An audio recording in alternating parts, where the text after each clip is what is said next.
हमारी जो उपस्थिति है बिहार के कैमूर जिला चांद प्रखंड के अंतर्गत पाढ़ी गांव में, जहां पे आप देख पा रहे हैं कि आज का जो दिन बहुत बड़ा दिन है। आज का जो दिन है वो एक महानायक शिल्पकार, भारत के भाग्य विधाता डॉक्टर B.R. अम्बेडकर की जयंती समारोह मनाया जा रहा है। हम लोग के खासतौर से आज बाबा साहेब की जयंती पर हम लोग हार्दिक शुभकामना सारे लोगों को देते हैं। आज बाबा साहब का ही देन है कि आज हम लोग नौकरी में, चाकरी में, मेंबर ऑफ पार्लियामेंट में, विधानसभा में जो हम लोग को भागीदारी मिल रही है, जो वोट का अधिकार है, यही महापुरुष हम लोग के बाबा साहेब भीमराव अम्बेडकर का देन है कि हम लोग जो है इज्जत की जिंदगी जी। आप एक युवा नेता हैं और युवाओं के लिए आप क्या दिशा निर्देश देना चाहते हैं कि बाबा साहब को कारवां को किस तरह से आगे लेके चलें? हम युवाओं को यही कहना चाहते हैं कि जो बाबा साहब ने संविधान के तहत जो अधिकार दिया है, उस अधिकार को पाने के लिए शिक्षित रहे, संघर्ष हो और संगठित रहे। बाबा साहब का तीन नारा था, शिक्षित बनो, संघर्ष करो और संगठित रहो। जिस दिन ये तीनों नारा पूरा हो जाएगा, तब जाके हम लोग बाबा साहब को सच्ची श्रद्धांजलि देंगे। कुछ लोगों के द्वारा जाति विशेष जो है उनके द्वारा बाबा साहब के दायरा को सीमित कर दिया गया, ये कहाँ तक अनुचित और अनुचित है?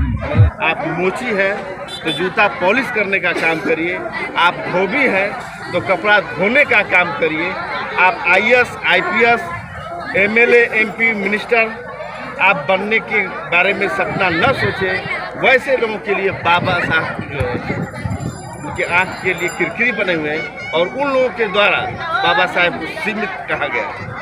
बहुत बहुत धन्यवाद सर। जैसा कि अभी हम यहाँ पर जब आए तो यहाँ के स्थानीय लोगों ने कहा कि उनको परमिशन लेने में काफ़ी मशक्कत करना पड़ा, प्रशासन के लोग उनको परमिशन नहीं दे रहे थे। इस पर आपकी क्या प्रतिक्रिया होनी चाहिए कि इतने बड़े महान शख्सियत जो भारत के शिल्पकार और एक नायक माने जाते हैं, भारत को संविधान दिया है, उनके प्रति ऐसी सोच रखने वाले लोगों के लिए क्या दो शब्द कहना चाहिए?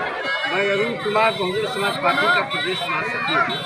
जैसा आपने सवाल किया है, तो ये देश में सामंतवादी मनवादियों की सरकार चल रही है।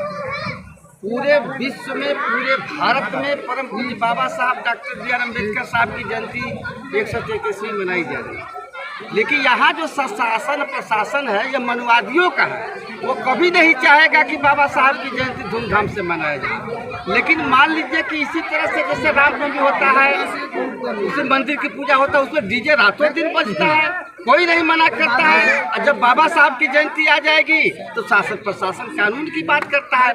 हम लोग संविधान को मानते हैं, हम लोग कानून को मानते हैं, हम लोग देश के सुप्रीम कोर्ट के आदेश को मानते हैं।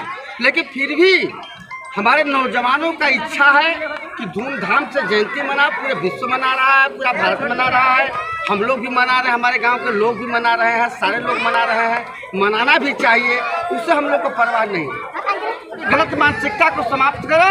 जब तक तेरी गलत मानसिकता रहेगी तब तक तुम कामयाब नहीं हो सकते। बाबा साहब को मानोगे, दिल से मानोगे, तुझे कामयाबी मिलेगा। बहुत बहुत धन्यवाद।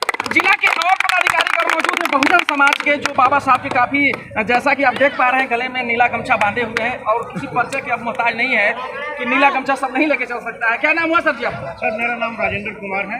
क्या कहना चाहेंगे बाबा साहब की जयंती पे जो आप इतने धूमधाम और शानदार तरीके से मनाया जा रहा है, इसलिए जो आपके जो युवा हैं उनके लिए क्या दिशा निर्देश होना चाहिए कि शांति तरीके से इस जयंती को मनाएं?